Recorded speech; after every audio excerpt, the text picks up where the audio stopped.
Hello everyone, this is Harini M from First BCom Corporate Secretaryship Aided, and today I am going to share an e-content on the topic social functions.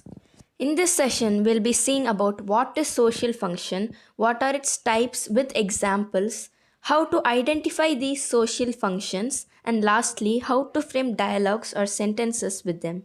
First of all, what is social function? There are many functions of a language like poetic, aesthetic, slang, etc. etc. Social function is very important for someone who's learning a new language. It helps us understand the speaker's intention and emotion. And from the name itself, social, it helps people to converse and socialize with each other. There are many social functions, but for this content, I have chosen the top 5 functions, and they are greeting, expressing opinions, making requests, apologizing, and asking and answering questions. So let's take a look into the first one, that is greeting. It's the first thing that we do after meeting someone, let them be someone new or someone that we already know. It is usually in a pleasant tone and can be in the structure of imperative and interrogative sentences. Let's take a look at some of these examples now. Hello, my name is Ashley. Good to see you again. Pleasure to meet you, Johnny, are all imperative sentences. How are you? How's life going? How's your health? How's things for you? Are interrogative sentences. The next one is expressing opinions. We all express our opinion because everyone has different tastes and likes. A small example can be when your mom cooks idli for you, but you express that you want dosa and not idli. Expressing opinions can be agreeing, disagreeing, making suggestions, and showing preferences. Examples of agreeing can be I absolutely agree with you. I see exactly what you mean. I couldn't agree more. And for disagreeing, I wouldn't do that. I'm afraid I have to disagree with you. Very true, but my view does not align with yours. These disagreeing phrases are more formal in nature, so if an informal situation arises, you just say, I don't agree, and you just don't like it. Why don't we follow that? You could choose this topic. How about visiting the park? Can be examples of making suggestions. I'd rather eat than starve. I think we should go home. I prefer dancing over singing, or all stating preferences. The third one is making requests. Making requests can be demanding as well as not demanding. It depends on the situation. It can be offers and invitations.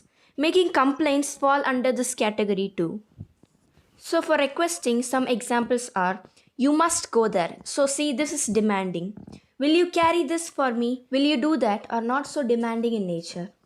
Offers and invitations can be made as would you like to buy this dress? I'll do that for you if you like. Shall I call you on your mobile? Making complaints are rather negative in tone. Excuse me, but there's a problem with the television. I want to complain about the water leakage problem. Sorry, but this behavior is unacceptable. I'm sorry to bother you, but this fault must be corrected by tomorrow. Apologizing. Apologizing has a regretful tone to it. People apologize when they make mistakes, when they feel bad, or people apologize on behalf of someone else too. Apologizing can be used in the event of a loss. It usually implies that the person feels sorry and they won't repeat the same mistake again. Some of the examples can be please accept my apology. How stupid of me. Pardon me. Please excuse my ignorance. Sorry, it was all my fault. I beg your forgiveness. Oops, sorry. The fifth one is asking and answering questions. So, normally a conversation works by asking and answering questions. You can see in an interview, the interviewer asks questions to the interviewee and the latter answers these questions. It can be asking of help, asking more information about something, or even clearing doubts about something.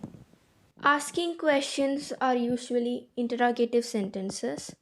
For example, can you help me clarify this doubt in math? But the answering of questions can be positive or negative. It can be either, no, I can't help you, but it can also be, yes, I can help you. Do you know when the next bus leaves? The next bus leaves at 9 p.m.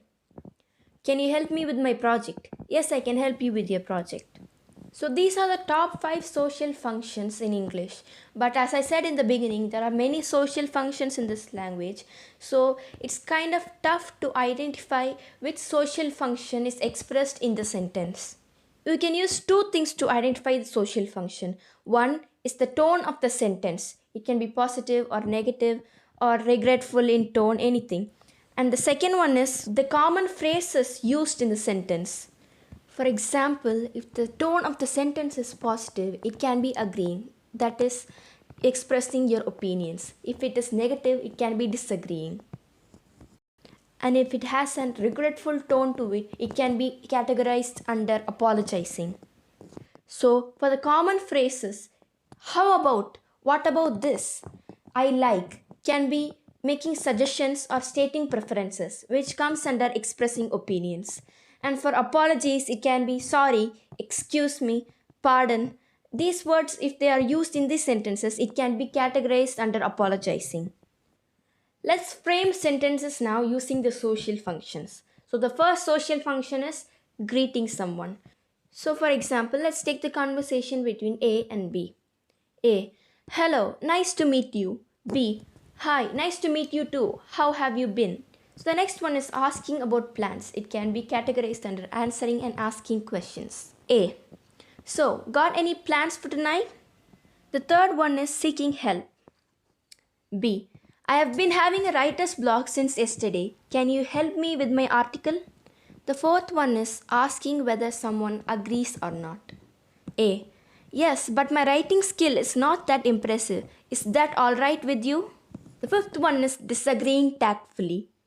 B. I'm afraid I have to disagree with you. I totally love your writing style. So there we go. We have created some dialogues between A and B using the social functions given. So to conclude, I would say that the social function of a language is very important. It is as important as learning what is a verb, adjective, adverb, and learning the grammar of the language. It helps you to express yourself clearly and it helps you to understand others clearly too. So here's the quote of the day. With language, you are at home everywhere by Edmund de Waal. And that was my e-content on social functions. Thank you.